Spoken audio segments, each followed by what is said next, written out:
Hi guys, I'm Ted, here to give you another fast fact, and for today's fast fact, we're going to look at the presidency of Andrew Johnson. Between 1865 and 1867, Andrew Johnson grew more reluctant to punish the former rebel states. He refused to support any initiative to aid the freedmen. He was an intensely racist man. Moderates and radical Republicans tried to unite on a single Reconstruction policy, but Johnson, in response, went ahead and crafted his own Reconstruction program. In May of 1865, he offered amnesty and property restoration to any rebel that would take the oath of allegiance. He exempted some noted Confederate leaders and slavocrat grandees, though he did say that they could petition him personally for restoration of their rights and property if they wanted to. He then outlined the policy by which new governments could be set up in the rebel states. He highlighted abolishing slavery, nullifying the secession ordinances, repudiating the Confederate war debt, and also tacked on promises of protection for freedmen. No,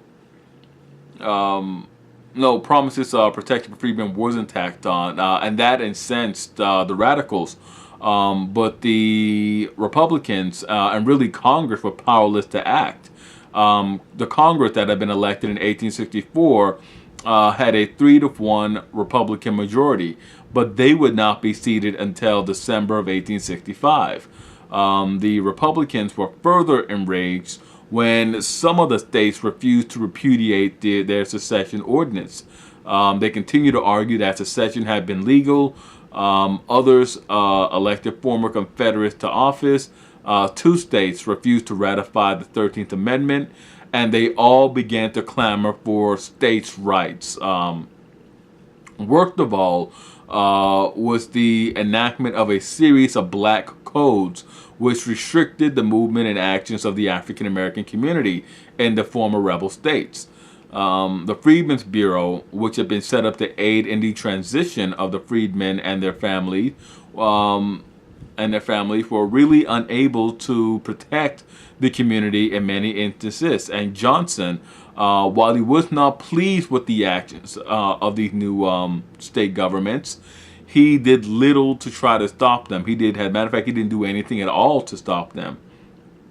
And really had the point of danger and a source of worry and concern was the fact that the state of Mississippi created a very large state militia that contained a high amount of former Confederate soldiers. This was truly frightening to the United States.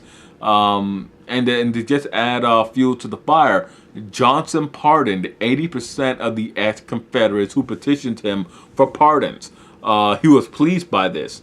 He was really pleased by the old slavocrats who had lorded above him, having to come to him, his former social betters, having to come and humbly ask Big Andy Johnson for a pardon.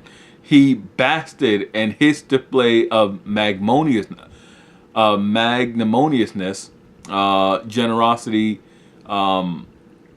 that he displayed towards them. This was a big thing for Big Andy Johnson, to be able to grant pardons to them as he saw fit. And that wraps up our fast fact on Andy Johnson and his presidency. Hit like, subscribe, and comment. Let me know what you thought about this fast fact.